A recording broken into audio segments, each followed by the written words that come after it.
So what's the ideal camera system if you plan on going on a hike up into the hills? I think it's Micro Four Thirds, and in this video I'm going to show you how I go up into the mountains with my Panasonic G9 and manage to get great images for minimal effort. Okay, so I'm going to head up into the Lake District tomorrow. I'm going up to the fells. I'm going to have a good view hopefully over some snowy mountains. We've had a fresh fall of snow. It's going to be really dramatic. Now, I want to go up there and enjoy myself. I'm going to need poles, I'm going to need water and food, etc. And I don't want to be lugging a big heavy camera outfit. Now, I normally shoot with film and I love film. I love the look of film, but there are times when film isn't going to do what I want it to do.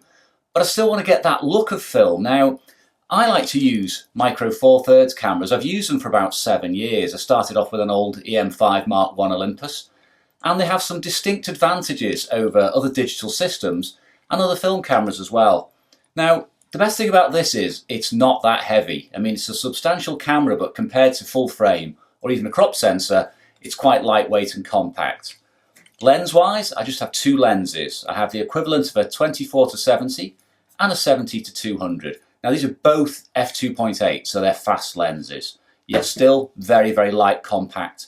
And also, everything's weather sealed. The whole thing's weatherproof, so if I do get a bit of rain or snow on them, it's not the end of the world. But there's another reason I like using these cameras, and that's because they have a film look to them. Now, I like the look of film, I've said it on many videos before, but I also recognise the practicalities of digital. I'm not a Luddite, I'm not a film zealot. So I will shoot digital cameras where I think they offer me the best compromise between portability, usability, and also the look I'm after. Now, I've already said that I'm going up a hill, so I'm going to take lightweight gear. But I'm not compromising on the look. And the Micro Four Thirds look, to my eye, is a little bit more natural than the full frame look. So I'm going to make the most of the virtues of this digital system, yet still get that look, which I really like, and that's a film type look. So I'm going to do a quick 5-minute video now showing you the trip, and then we'll come back, get into Lightroom, have a look at some of the images, show you how they compare to film, and see how I got on generally.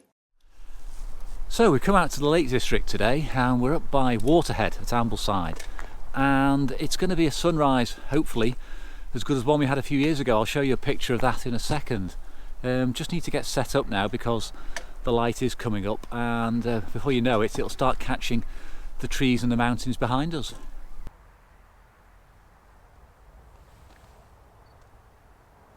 Well, I've got the camera set up on my tripod and I'm just waiting for the light to come up. I'm using a long lens. It's the equivalent of a 70-200, and I'm probably going to be shooting at the longer ends of it because the foreground is a little bit uninspiring and there's not enough snow, but the light is improving all the time, and there's some pink coming up in the hills behind. I don't know if you can see it on the GoPro. I'll try and pick that out now.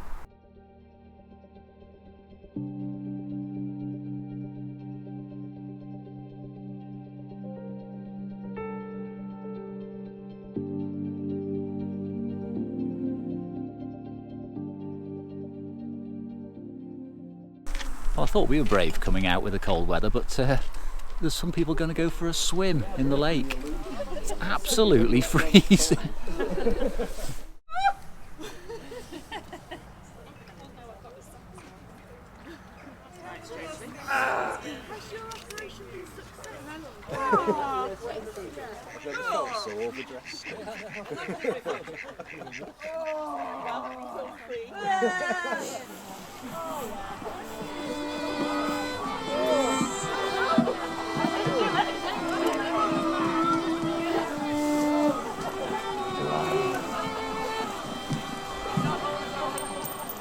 Put that clothes on for that, mate.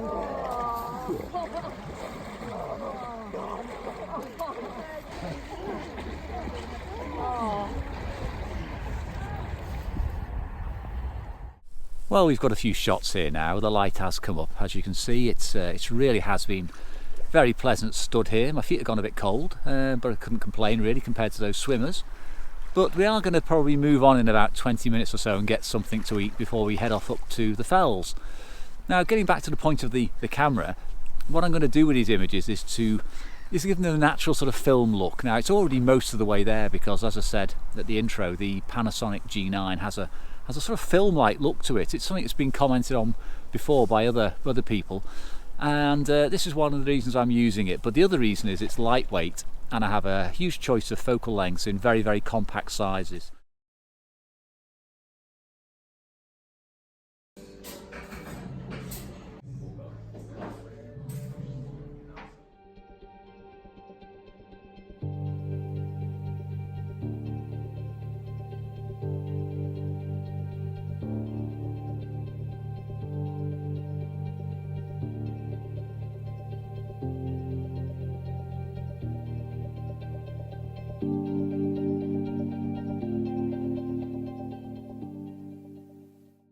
Well, we've come up now from Elterwater car park and we're heading up towards Lingmore Fell and Side Pike. Haven't really seen anything that's caught my attention at the moment. It's very beautiful, but I think there are better views to be had once we get further around and we get views down into the valley. So we'll press on a bit and see what we can get. Well, one of the major advantages of using the Panasonic G9 on a day like today is the weather. The light is changing rapidly and we want to shoot handheld. Now with a camera like this with the bracketing features, I can get away without using graduates, and also the inbuilt stabilisation is absolutely fantastic. So even at relatively slow shutter speeds, I'm not going to get any camera shake and I can blend them together later. So yeah, this is proving to be the ideal choice today, and they look really good on the back of the LCD.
Okay, so I hope you enjoyed the short video there. It was a very nice day out. It was a lovely walk, about 9 miles in the end.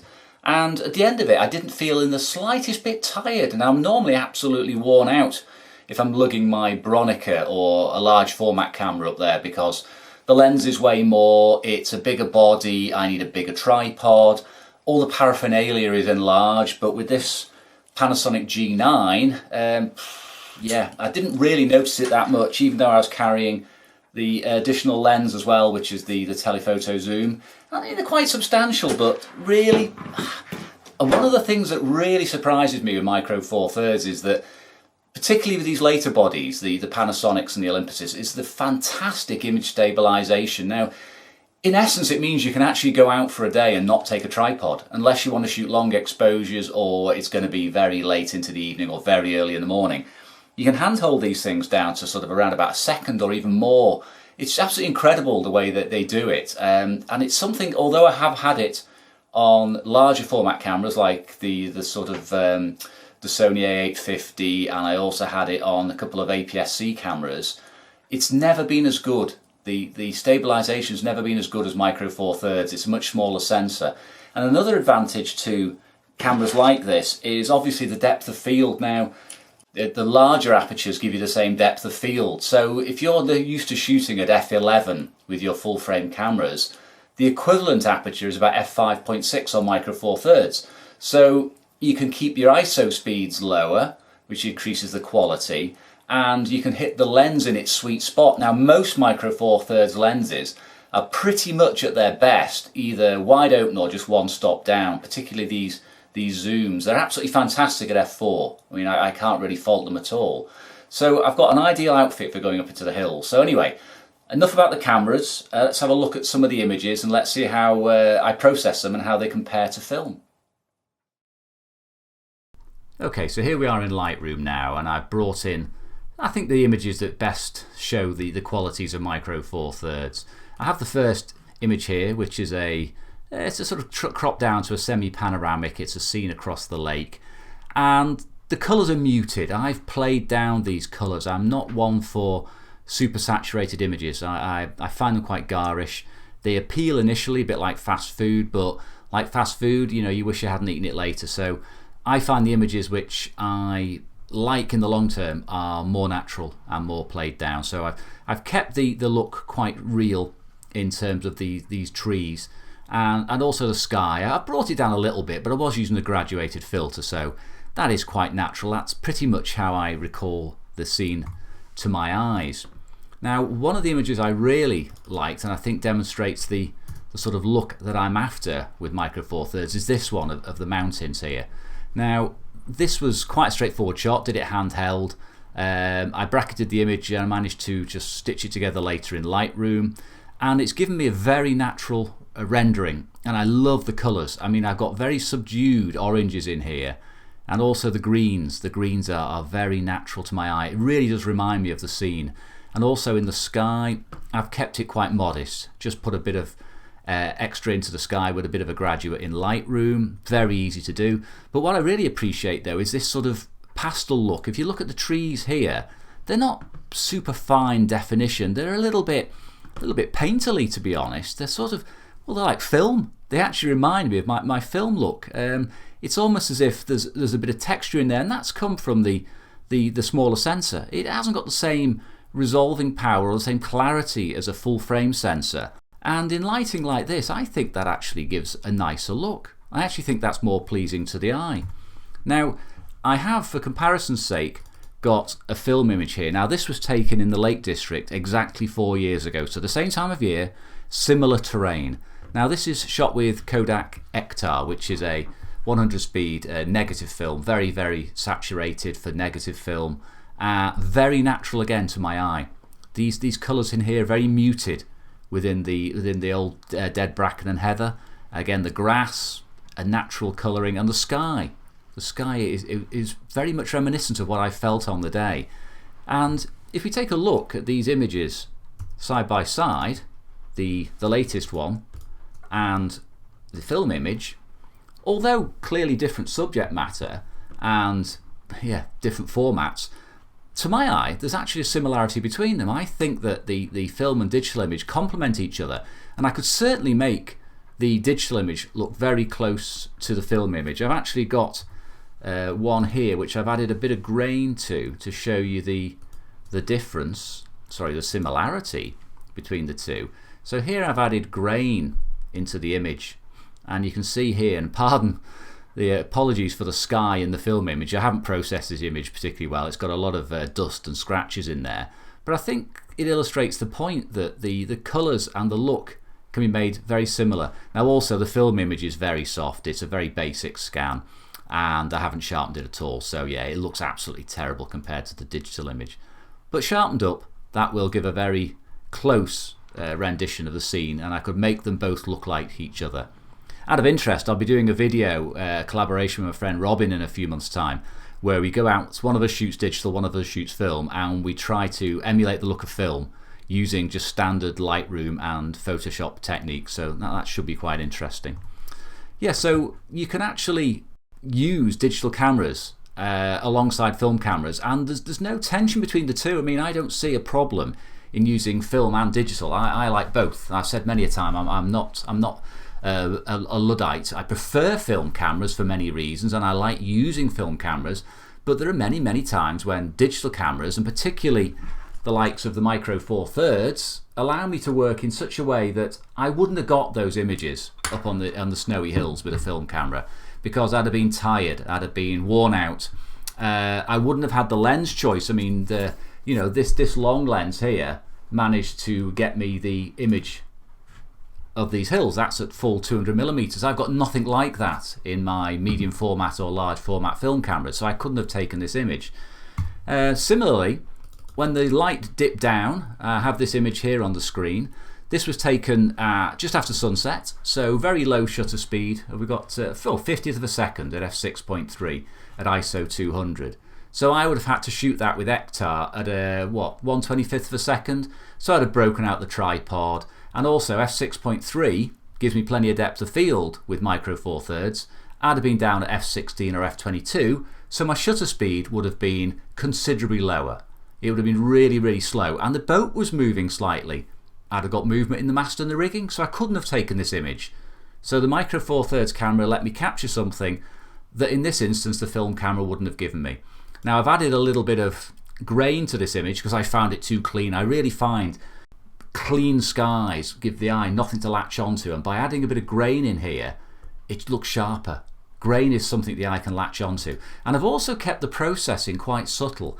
I don't believe in pulling all the shadows out and compressing the highlights down. You end up with a very unnatural scene to the eye, the HDR look, which I can't stand. With this one I've actually kept a lot of the shadow detail in there, and I've just brought up enough to show you the outline of the boat. It's not silhouetted. I don't like it as a total silhouette. It's going to be a bit cliched, you know, and hugely deep reds and a deep blue sky. No, it's not right. This looks like the scene to my eyes.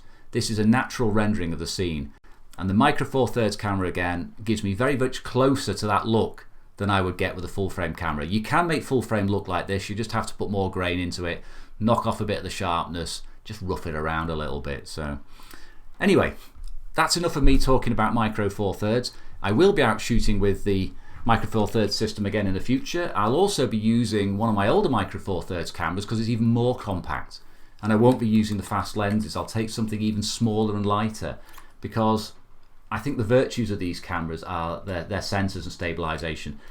Lenses are very good. Even the cheap lenses for these cameras are very good because there's much less demand placed on the design for them. Very small elements, much easier to make high quality.